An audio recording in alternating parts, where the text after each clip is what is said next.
so today we're talking about how animals learn and training dogs and cats in the shelter. So also want to remind you guys that I'm not staying on for Q&A, but um, you can certainly email me questions afterwards. So please do take notes because you might have some questions. All right, let's get rolling. All right, so let's first talk about animals learning. The thing you need to understand is that they're learning all the time. Anytime an animal exhibits a behavior, they learn whether or not that behavior is worth repeating.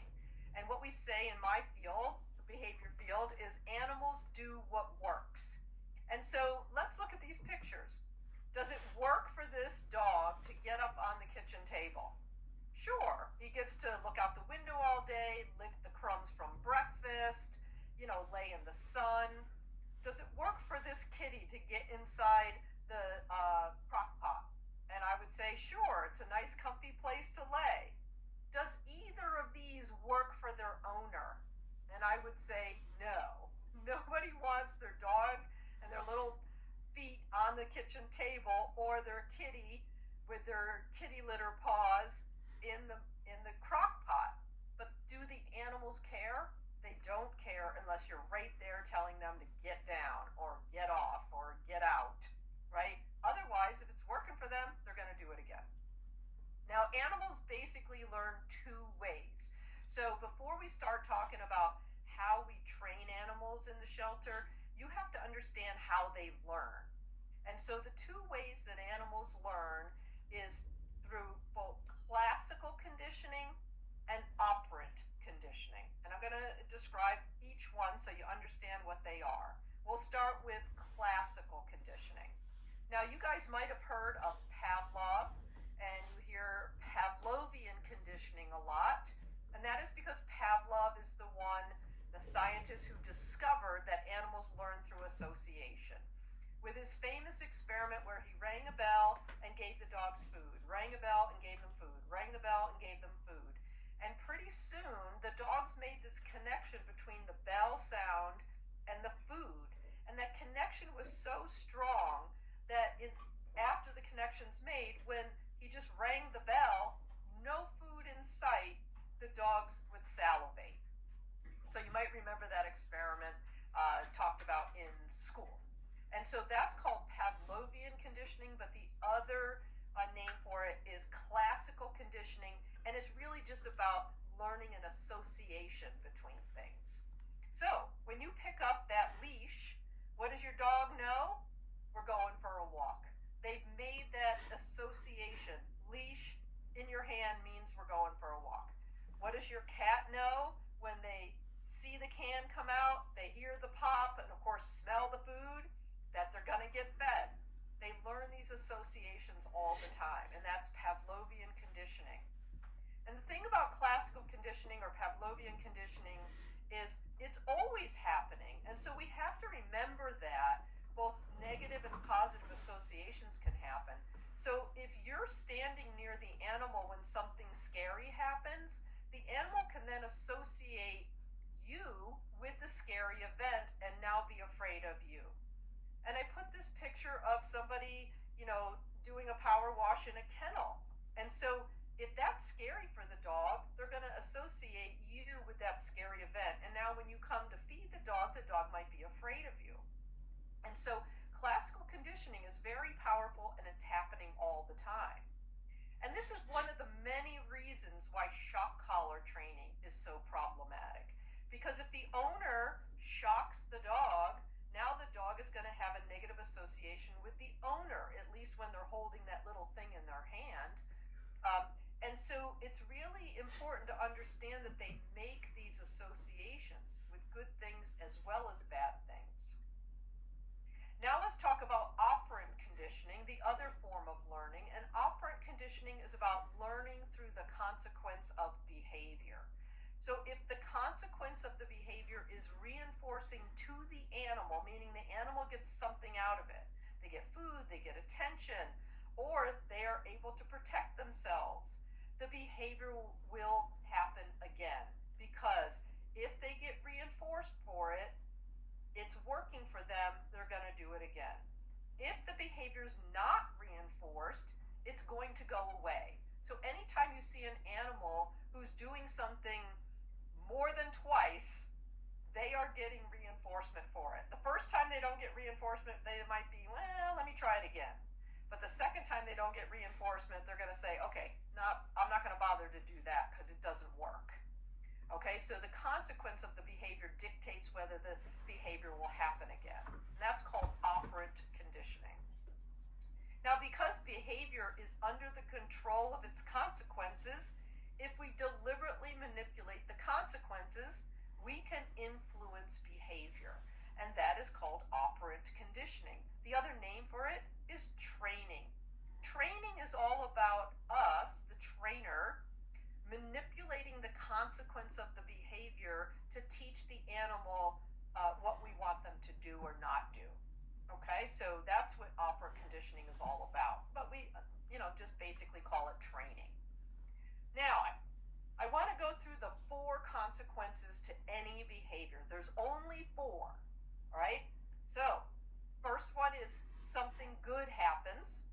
Second one is something bad happens. The third one is something bad goes away. And the fourth one is something good goes away. So that's what's happening on the left-hand side. On the right-hand side, in parentheses, are the learning theory terms. Now, the learning theory terms can be really confusing, mainly because of the words positive and negative. Because we think of positive as something good and negative as something bad. But in this context, positive means add and negative means subtract. So you got to think about it like arithmetic, okay? And so when something good happens, that's called positive reinforcement because we add something good, right? Something bad happens, we call that positive punishment because we add something bad. That one confuses people because they're like, how can punishment be positive? Okay? And so I'm going to go through these in a couple of different ways to make sure that you can understand them and get them into your head because people confuse these terms all the time. So we'll start with the first consequence. Something good happens. So this means you as the trainer add something the animal likes as a consequence of a behavior that you like. So the animal does the behavior you like. You praise the animal, you give them a treat, you let them outside, you let them go for a ride in the car, you scratch their belly, you throw their ball. Whatever that animal likes follows the behavior you like. That is called positive reinforcement, adding something good. The next one is something bad happens, and this is where you as the trainer add something the animal doesn't like as a consequence of behavior you don't like. And so the dog does something you don't like, you yell at the dog, you hit the dog, you choke the dog with a choke chain, or you shock the dog with a shock collar. Okay? That is called positive punishment because you're adding something bad. The third one is something bad goes away. So this is when we take away something the animal doesn't like as a consequence of a behavior that we do like. And so when the dog does something you like, you stop yelling at them. You stop hitting them. You stop choking them. You stop shocking them. Okay? And that's called negative reinforcement because you're taking away the bad thing. And then the fourth one is something good goes away. And this is where you as the trainer takes away something the animal likes as a consequence of a behavior that you don't like. So they do something you don't like, you put the treat back in your pocket. So they realize they didn't earn a treat. Or you put the ball back in the drawer. Or you remove your attention. You turn your back or you walk away. That is called negative punishment because you're taking away something good as a consequence of a behavior you don't like. Okay? Got it? Maybe, but let's go a little further. Before we do that, let me just say, all 4 of these consequences work to change behavior. What you want to ask yourselves is which one of these consequences is more humane and improves the human-animal bond. Just because something works doesn't mean it's necessarily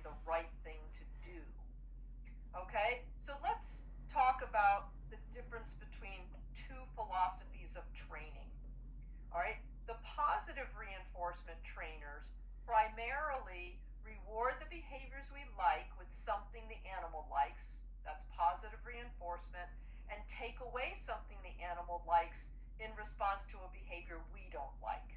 So positive reinforcement trainers like myself, like all of you, I hope, use positive reinforcement and negative punishment. But the old school trainers, and I say old school trainers because this is an old school methodology. We've learned that animals learn better with positive reinforcement. But old school trainers, which there are still plenty of out there, they primarily add something the animal doesn't like in response to a behavior they don't like, and take away something the animal doesn't like for behaviors they like. So they use positive punishment and negative reinforcement. So for example, a choke chain trainer will say sit. If the dog doesn't sit, they choke the dog with the choke chain, and then once the dog sits, they take away the choke. They loosen the choke. Okay, that's using positive punishment and negative reinforcement. So here's an example. Behavior that most people don't like. A dog jumps up on them. It's okay as a little puppy, but when adult dogs jump up, most people don't like it. So if you're a positive reinforcement trainer, this is how you would work on that behavior. When the dog jumps on you, you turn and walk away from the dog.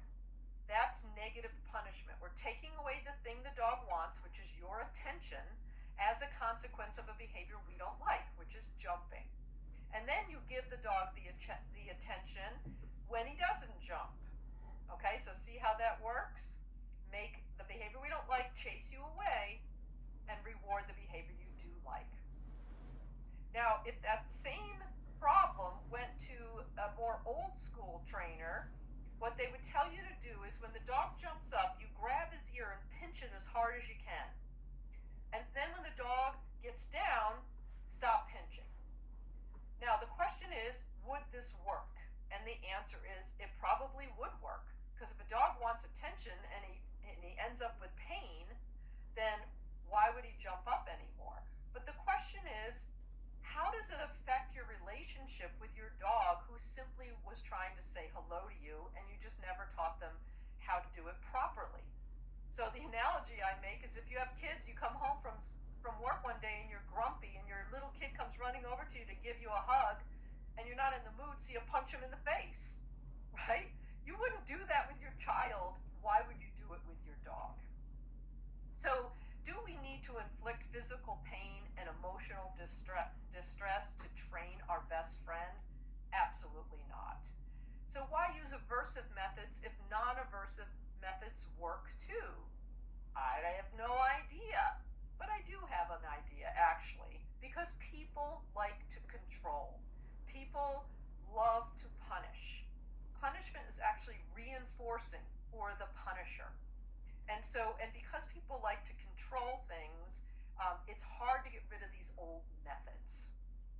The other reason it's still hanging around is because of the dominance theory.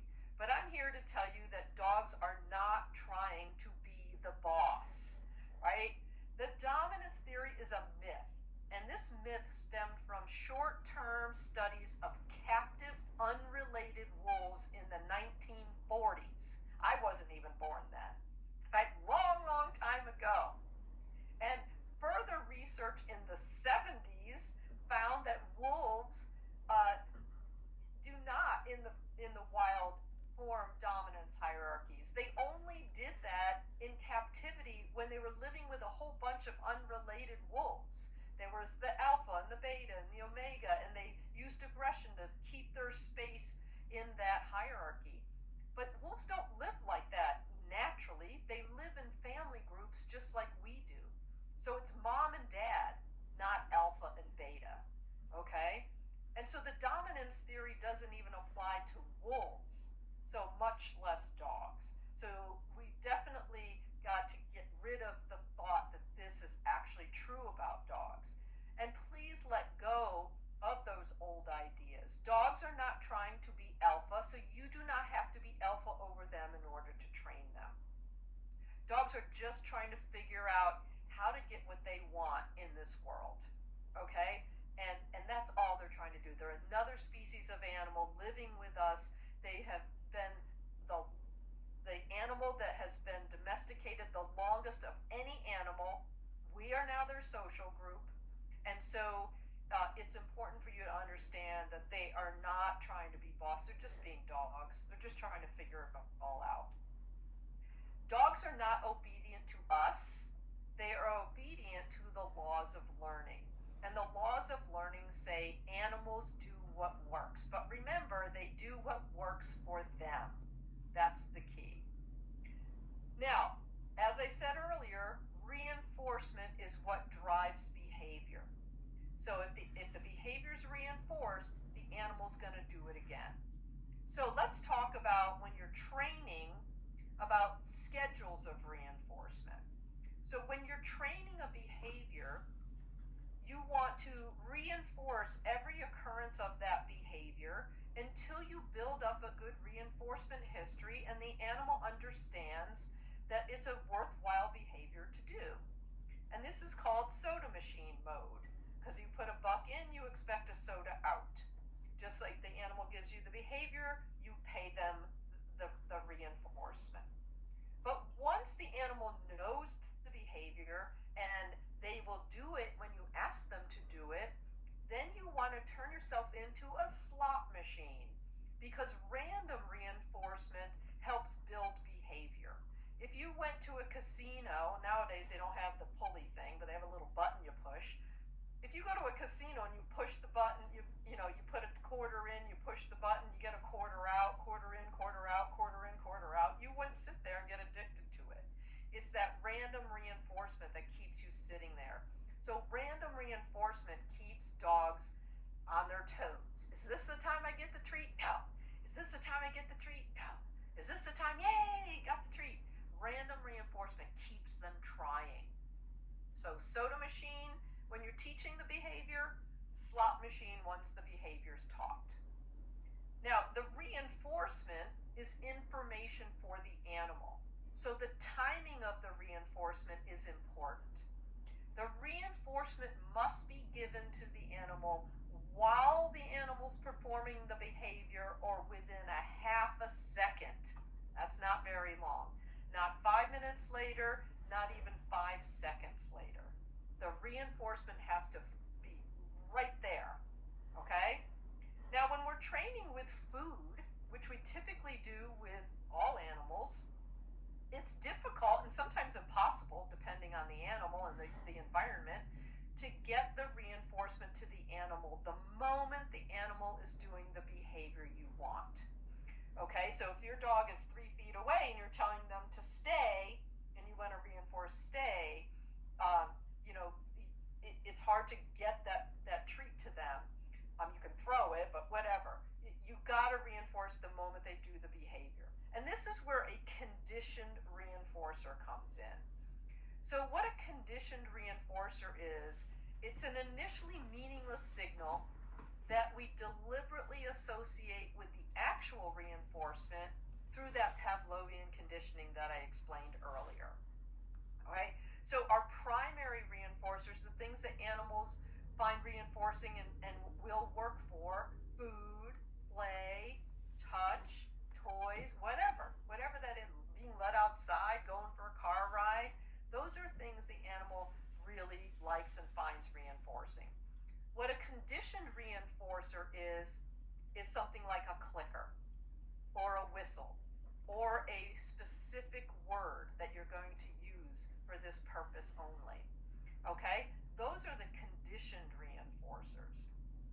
And so this is what clicker training is all about. I'm sure you've all heard of clicker training. Some of you may have done clicker training. Some of you might have said, I'm not doing that. It's just a fad. It's actually not. Clicker training, otherwise known as marker-based training, the principles of marker-based training are based in science. It's actually the best way to train any animal. Doesn't matter what species of animal it is. This clicker training or marker-based training is based in science, and it works, right? Because it uses both forms of learning. We start with that classical conditioning. conditioning, where we pair the sound of the clicker or the word or the whistle, whatever marker you're going to use, with the treat. Click, treat, click, treat, click, treat. Now the animal knows, well, that's a weird sound, but every time I hear it, I get a treat. And that's that Pavlovian conditioning. Once you've made that association, then we move to operant conditioning, and we use the click sound to mark exactly which behavior earned the reinforcement. And that's going to increase the likelihood of that behavior happening again, right? So the reason I love clicker training is because, or marker-based training in general, is because you're saying, yes, that's exactly what I want. That's exactly what is earning the reinforcement. So why use a clicker? You can use a word, but I like to use a clicker with dogs and cats. And the reason I like to use a clicker is because it's a clear signal. Every time we talk to our animals, it doesn't always sound the same, right? The clicker carries no emotion like our voice can, so it just always sounds the same. And it quickly marks the behavior you like if you have good eye-thumb coordination, which sometimes takes some practice for some people. But also the reason I like clicker training is that it requires no processing in the brain. And what I mean by that, whenever we speak to an animal, their cognitive part of their brain is translating it, listening to it, trying to decide if they know what that means. But when you do Pavlovian conditioning with a mechanical sound like a clicker, the association gets made deeper in the brain, okay? It's actually made in the limbic system. So the second the animal hears the click, they know they just earned the reinforcement. They don't have to process anything to figure it out. And also then the click starts also giving them a shot of dopamine, which is the hormone that is the feel-good hormone. And so clicker training just has a lot of positive aspects to it. Now, where did this marker-based training start? It actually started with the marine mammals. When they first brought the marine mammals into captivity in the early 60s, they couldn't figure out how to train them. So here's a dolphin, he's in the pool, he goes and does a big jump, and the dolphin trainer says, oh, that was great, I'm going to reinforce that. And the dolphin would swim over and they'd throw a fish in his mouth. Well, the dolphin then wouldn't go repeat the jump, he'd just hang out there with the trainer, because what did he get the fish for? He got the fish for swimming over to the trainer, not for the jump. And so the marine mammal trainers were frustrated because they couldn't figure out how to train these animals. And so they called in the experts from the laboratory and the people who were studying how animals learn and the people who had discovered this marker-based training. And so they taught the marine mammal trainers. They use whistles because they need both hands to get the cues and everything. And so first they pair the sound of the whistle with the fish, and the dolphin learns that very quickly. Now the dolphin goes out, does a flip, and the trainer blows the whistle right as they're doing the flip.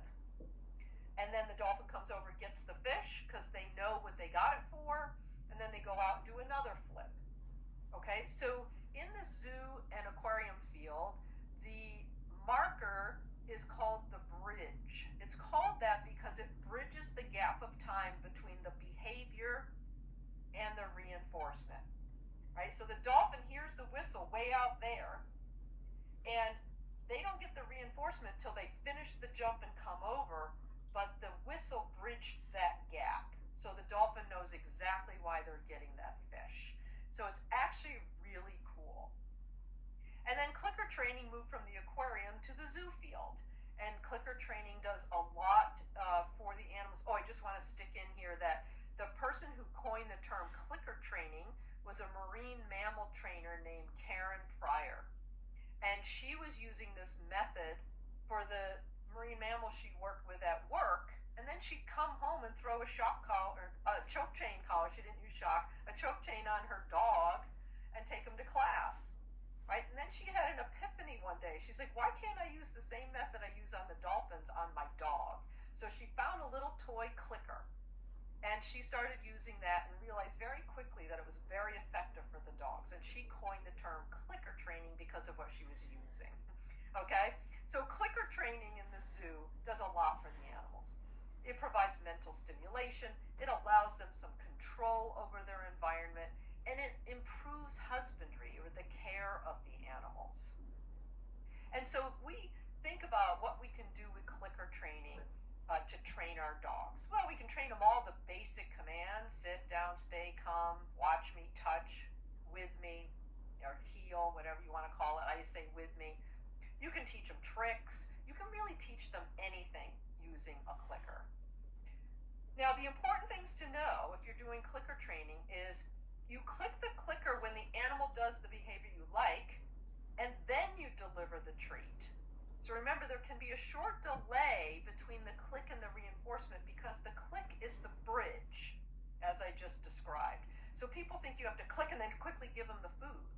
Well, the clicker means you don't have to quickly give them the food. And so the reason this is beneficial, especially for dogs, in order to get that food to that dog's mouth, the second they do the behavior, you got to have it in your hand. And now that dog becomes a bribed dog, not a trained dog, because they'll only do it if you have the treat in your hand. So with clicker training, you don't have the treat in your hand. You click the clicker, and that says, you just did what I wanted, and a treat is on its way. And then you can reach for the treat and give it to them. Okay? Now, the clicker's only needed to teach animals a behavior. Once they know it and it's on cue, meaning if you say it, they'll do it, then you fade off the clicker. Right? You don't, people think, I don't want to have that the rest of my life. You don't have to. You just only need it in the learning phase. Now, no animal is immune to the principles of learning, not even a cat. All right, so people think you can't train cats, but you absolutely can train cats. They're no different than any other animal in terms of how they learn. And clicker training is a great way to train cats as well. And you can clicker train cats to do all kinds of fun things. Basically, anything you train a dog to do, you can also train a cat to do. And there are clicker training books for cats. There are clicker training books for horses. Basically, you can clicker train any animal. There are clicker training books for birds, if you have a pet bird. Works for any animal. All right, with all that said, let's talk about training in the shelter. So again, I had to go through all of that so that you understand how animals learn, and also so you understand marker-based training, because this is what I use when I teach people how to train the shelter animals. So, training does a lot for these animals. First of all, it's mental stimulation, so it's enrichment. It can also increase adaptability. It makes the animals easier to manage, and it also gives the animals some control. If you remember, the second webinar was on stress, and I said the lack of control is the biggest stressor for any captive animal, right? But it gives them some control, because if they can do something that earns reinforcement, that makes them feel like they have some control, right? Somebody just turned on their mic. If you could turn that off, please, that'd be great. All right, so where and how do we start with all of this in our shelter animals? I like to start where they spend most of their time, and that's inside their cage or their kennel run, right? To me, that makes the most sense. Dogs will spend 23/7 in their kennel, hoping that they get at least 1 or 2 shorter walks a day. Some cats don't ever get out of their cage, and so this is where they are. We want to start there. And so the way I like to start is with target training. So target training is when we're teaching the animal to touch a target of some kind, like what you see in the picture. Target training is really fun, and it's what they use for both aquarium and zoo animals. We teach them all to touch a target. And I think you guys remember from my previous webinars that I used to work in the zoo field, and I used to train captive primates. And so target training is where we start. Oh, I forgot I had this slide in here, right? This is what we use to start. We want to get the animals to touch a target, and then we can use that target to teach them to do other things. And the clicker is a wonderful marker signal in the zoo. So in the aquarium, we use a whistle, so the trainers have both hands free. When I worked with primates, we couldn't use a whistle because it's around our neck, and they could dart their hand out quicker than you can imagine and choke us to death if they wanted to, right? So we used clicker because it was in our hand. But the clicker is great in the shelter as well. And I like to start with target training. So I'm going to show you this little video of someone, and he's using his fingers as the target. So listen, the dog, when he touches his nose to the fingers, he hears the click and he gets his treat.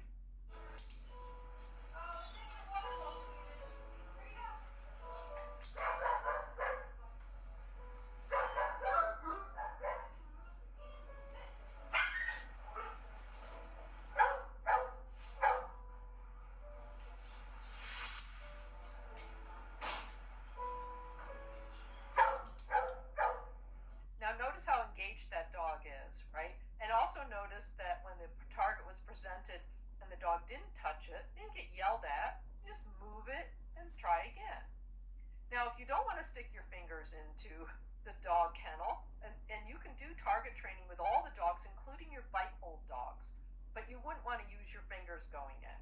You can use an open palm.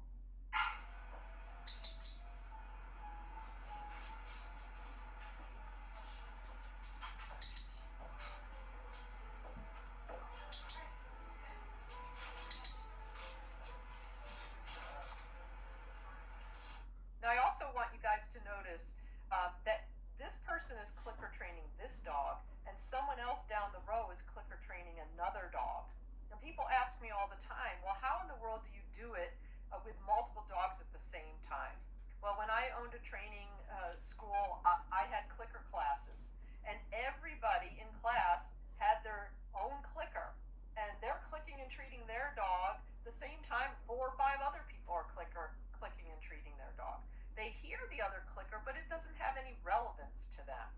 They say, you person in front of me, holding that clicker and holding those treats, that's the only clicker I'm going to listen to. And because dogs' hearing is so much better than ours, they hear the difference between the clicks. And they tune in really quickly to the sound of their clicker that's just for them, that's associated with the treats and the person at the front of their kennel. The other clicks don't matter to them, right? So it's actually, again, very cool. Now this in-cage target training does a lot for the dogs. Again, it provides mental stimulation, so it's enriching. It provides social stimulation because there's a person doing it. It's easy to do with all the dogs. And again, if you don't want to use your palm with the bite dogs, just get a tennis ball and stick it on a stick and use a tennis ball. And it helps form a positive association with people at the cage front. And it teaches the dogs a calmer way to interact with people at the cage front, which is something we really want to do because we know when dogs see a person come in, they start going crazy. We don't want them to go crazy every time someone comes in and up to their cage. Again, now we're going to talk about cats, and I've told you before, clicker training is not just for dogs. Cats can be clicker trained, and target training is a great place to start for cats also. And so basically, we get some kind of target, we get our clicker and some tasty treats, little flakes of tuna or something, and you then present your target. You walk up to the cage of the liveliest cat in the room, make sure they're awake first. You click and give them a treat. All right, a couple reasons we do this. First, they'll hear the click and get the treat, cool. But if you click and give the treat and the cat doesn't come to get the treat, you go to the next cat because obviously this cat isn't going to work for us today. All right, and so once the cat eats that treat, you present the target, and then you click when the cat nose hits the target. Now, how do I know the cat's nose is going to hit the target? Well, because cats, just like dogs, sniff things to investigate them. So when something comes into their cage, they're going to sniff it. And so when they sniff it and their little nose touches it, you click, and then you give them the treat. And then you target with that cat 4 or 5 times and go to the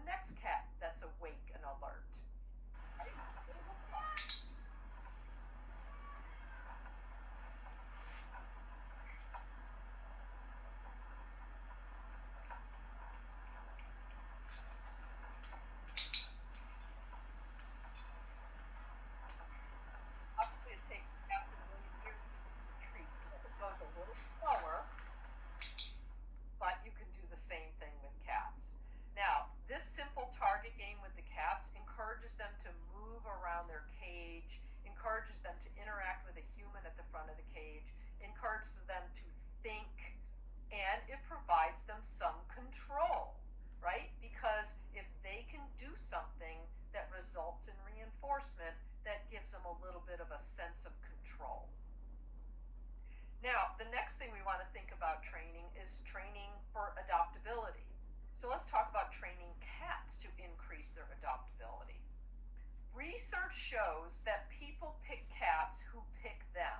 So in this research where they ask somebody, why did you pick that particular cat to adopt? The number one answer is, oh, he picked me. Okay, so knowing this, if we can train the cats to make people think they're picking them, that can increase adoption. Right? So we start with approach training, meaning we teach the cats to approach the front of the cage when a human comes to the front of that cage. Now, how do we do that? We can capture spontaneous movement forward.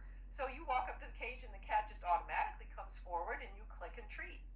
Or you can lure the cat forward. So by tossing treats in, and you click any movement to the front of the cage, and then pretty soon that cat is coming to the front, all the way to the front of the cage. Now, what about training dogs to increase their adoptability? Well, the basics are great. Sure, everybody likes a dog who knows sit down, stay, and come, but I think we shouldn't focus on that per se, right? What I think you should start with are teaching the dog the skills that will get them adopted. Those skills are: don't bark at people when they come up to your cage. Don't jump on people if they're taken out to meet you, or if you're taken out to meet them, and don't pull on the leash when they take you for a walk. These things will get dogs adopted. And so the Click for Quiet program is the program where we're actually teaching the dogs not to bark at people when they go to the front of the cage. So the way you do the Click for Quiet program is you walk to the front of the cage. If the dog is quiet, you click and treat. If the dog barks, you walk away. Right? So pretty soon the dog learns, well, barking chases them away and not barking gets me a treat. And then you repeat down the row of dogs. And pretty soon